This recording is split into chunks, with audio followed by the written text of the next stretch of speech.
Сәлем достым. Бүгінгі онлайн сабағымыз әдебиеттік оқу пәні бойынша жүргізіледі. Бүгінгі біздің сабағымыздың тақырыбы ғарышқа сапар деп аталады. Олай болса, достым, бар зейініңді сабаққа аудар. Кешегі сабақ бойынша сен ғарышайлақ туралы көптеген мағлұматтар алдың. Сол сабақтан алған біліміңді өмірде пайдалана отырып, бүгінгі сабақтағы біліміңмен ұштастыра білуіңе тілектеспін. Бұл сабақта біз ең алдымен алдымызға қандай мақсат қоямыз? Сен нені үйренесің? Біріншіден, шығармашылық жұмыс жасайсың. Екіншіден, оқиға жүйесін анықтап, жоспар құрасың. Олай болса, келесі тапсырмамызға назар аударайық. Ізден, сұра, зерте айдары. Яғни сен суретті пайдаланып, ұйқас сөздерді табуың керек. Үлгі бойынша, яғни тарақ, парақ. Яғни осылай суреттердің атауын пайдаланып, ұйқас сөздерді тауып, өз жауабыңды маған жібер. Сосын мен сені бағалайтын боламын. Іске сәт.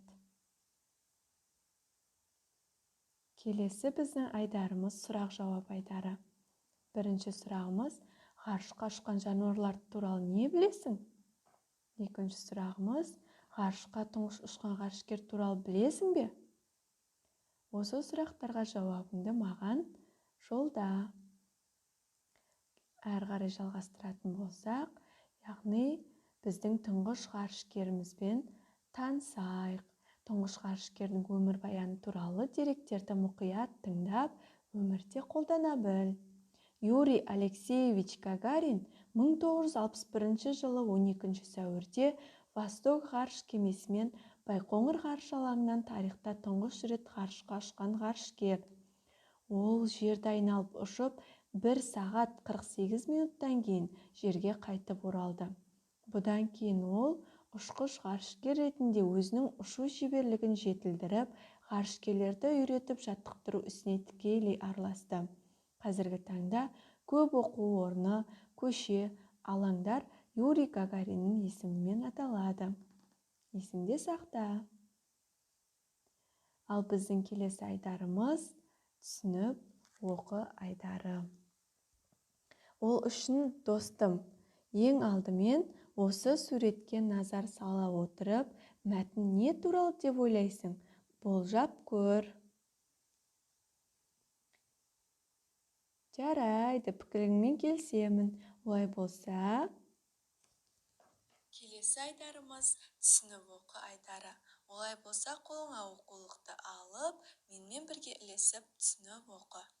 Аман қайтып кел, звездочка. Ғарышайлақ жұрт жүріп жатқан жолдан алыс орналасқан. Онда маман инженерлер мен техниктер тобы жүреді. Осы жерде ғарыш кемелерді ұшыратын қуатты зымырандар құрастырылып дайындалады. Осы жерден олар аспанға самғайды. Бізге сары алайды әкеп көрсетті. Мен оны қолыма алдым. Салмағы 6 килограммнан аспайды екен. Оны еркелетіп, жонынан сипап едім, қолымды жалап алды.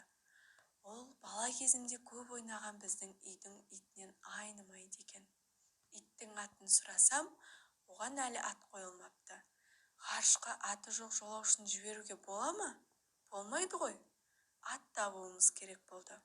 Мен итті көтеріп алып, жерге қоя бердім де, аман есен орал, звездочка дедім. Жиналғандардың бәрі осы атты құптап, звездочка болсын деді. Ғарышайлақтағы алып құрылысқа мен бір жағы қуанып, бір жағы таң-тамаша болып қарап қалыппын. Ұшу алаңдағы ең соңғы дайындыққа қызыға қарап тұрдым. Белгіленген уақыт жақындап қалды. Дәл қазір-ақ ұшуға бұйрық берілгелі тұр. Осы минуттарда ұшуға звездочканы емес, тап мен дайындап жатқандай сезіндім.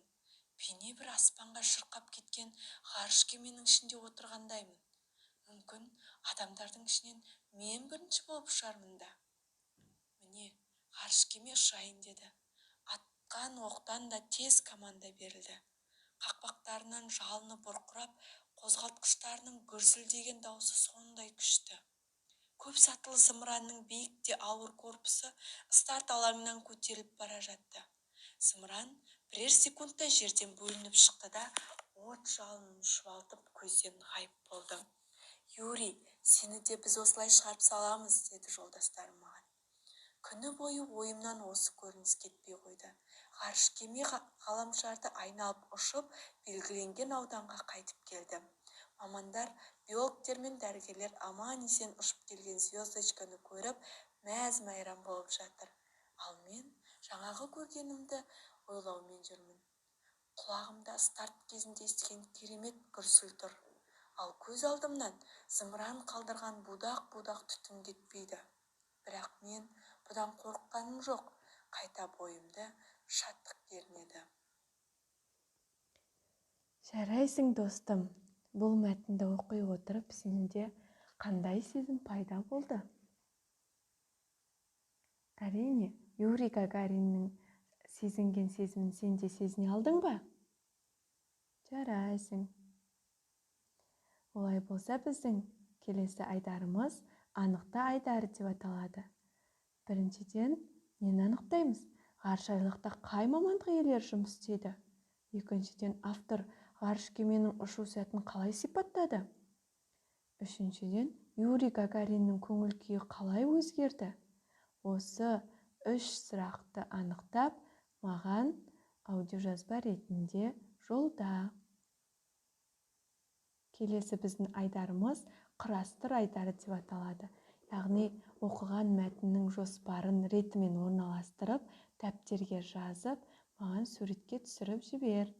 Ғажайып ғарышайлақ, қоштасу, от жалынды зымыран, шаттық пен сенім, сары ала ит. Осы жоспарды ретімен орналастыр. Яғни бұл біздің сабағымыздың екінші мақсаты бойынша жұмыс жасап жатырмыз. Сәттілік. Келесі біздің айдарымыз ойлан-тап айдары. Яғни өздеріңе ұнайтындай ребустың шешуін табу. Ең бірінші суретте не орналасқан? Қандай жануар орналасқан? Есек және т әрпі және де елік берілген. Сонда қандай сөз шығады? Естелік. Жарайсың. Ал, достым, естелік дегеніміз не? Білесің бе? Мен толықтырып өтейін. Естелік дегеніміз күнделік, жол жазбаға ұқсайтын әдеби шығарма. Яғни Юрий Гагариннің туындысы естелікке жатады. Ал енді балалар, бүгінгі біздің сабағымызда біз нені үйрендік? Рефлексия пирамидасы бойынша біз бүгінгі сабақтан сенің үйренген 4 мәліметің, сенің білген 3 мәліметің, және менің көбірек білгім келетін 2 мәліметің, яғни сенің 2 мәліметің және есте сақтау керек бір маңызды мәліметті маған жолда. Сау бол!